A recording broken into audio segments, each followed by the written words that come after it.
అమ్మ రాముడు లక్ష్మణుడికి కోపం రాలేదా? ఎవరి మీద? సుగ్రీవుల వారి మీద. ఎప్పుడైనా నీ ఫ్రెండ్ ఏదైనా ఇది చేద్దామని చెప్పి చేయలేదనుకో, నీ కోపం వస్తుందా నీ ఫ్రెండ్ మీద? వస్తుందా? ఉహు, ఉమ్, ఉమ్, ఉమ్. కానీ రాముల వారికి రాలేదు, లక్ష్మణుల వారికి వచ్చింది. 3 months పాటు హ్యాపీగా నీ లైఫ్ ని ఎంజాయ్ చేయి, తర్వాత నా దగ్గరికి రా అన్న తర్వాత రావాలి కదా. కానీ సుగ్రీవుల వారు బిజీ అయిపోయారు. అటేమో ఫ్యామిలీ, మరో పక్క నచ్చినవన్నీ ఉన్నాయి, రాజ్యం ఉంది, ఇంకేం కావాలి, దేనికి లోటు లేదు. దట్టు వర్షాకాలం జస్ట్ అప్పుడే వెళ్ళి కార్తీక మాసం స్టార్ట్ అవుతున్నటువంటి టైం కావడంతో ఆయన హ్యాపీగా ఎంజాయ్ చేస్తున్నారు. లక్ష్మణుల వారికి కోపం వచ్చేస్తుంది.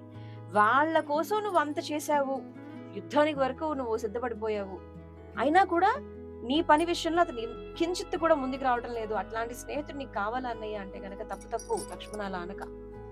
ఎంతైనా సుగ్రీవుల వారు స్నేహితుడు, అతన్ని ఎప్పుడు మనం తప్పుగా అనుకోకూడదు.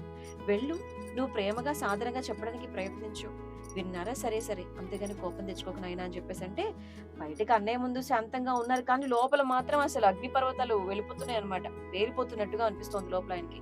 కోపంగా వెళ్లారు, అడవంతా నడుచుకుంటూ వెళ్లారు, చెట్లు అడ్డొస్తుంటే పీకేస్తున్నారు, రాళ్ళు అడ్డొస్తుంటే తన్నేస్తున్నారు. మొత్తానికి ఒక షార్ట్ కట్ రూట్ ఉందన్నమాట, కిష్కిందకి వెళ్ళారు. వెళ్ళిన తర్వాత వాళ్ళని చంపేశారు కదా రామచంద్రమూర్తి, వాళ్ళ కొడుకు అక్కడ ఉన్నాడు అనమాట. నేను వచ్చానని చెప్పండి అని చెప్పేసి అనగానే వెళ్ళారనమాట. లోపలికి వెళ్ళేసరికి ఇతనింత కోపంగా వెళ్ళేసరికి లక్ష్మణమూర్తి చుట్టూ ఉన్న వానరాలకి విషయం తెలిసిపోయి గట్టిగా అరుస్తున్నాయంట.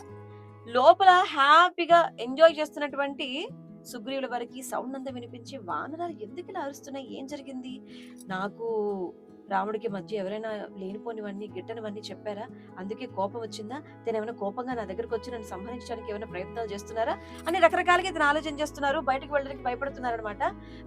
నేను వెళ్ళను, తారా నువ్వు వెళ్ళవా, నువ్వు వెళ్ళి చెప్పు, లేడీస్ ఎవరైనా ఉంటే గనక రామలక్ష్మణులు కోపంగా మాట్లాడరు, సౌమ్యంగా మాట్లాడతారు, కనీసం కలలో కళ్ళు పెట్టి కూడా చూసి మాట్లాడరు, నేలని చూస్తూ మాట్లాడతారు, నువ్వే సరైన దానివి అని చెప్పి తారని పంపించారట.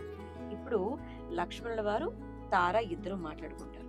ఏం మాట్లాడుకున్నారు మరి? రాముల వారి సమస్యకు పరిష్కార మార్గాన్ని ఎలా ఆలోచించి ముందడుగు వేశారు తర్వాత కథలో తెలుసు. Like, share, comment and subscribe చేయాలి. నువ్వు నేను ఒక కథకి. బాయ్.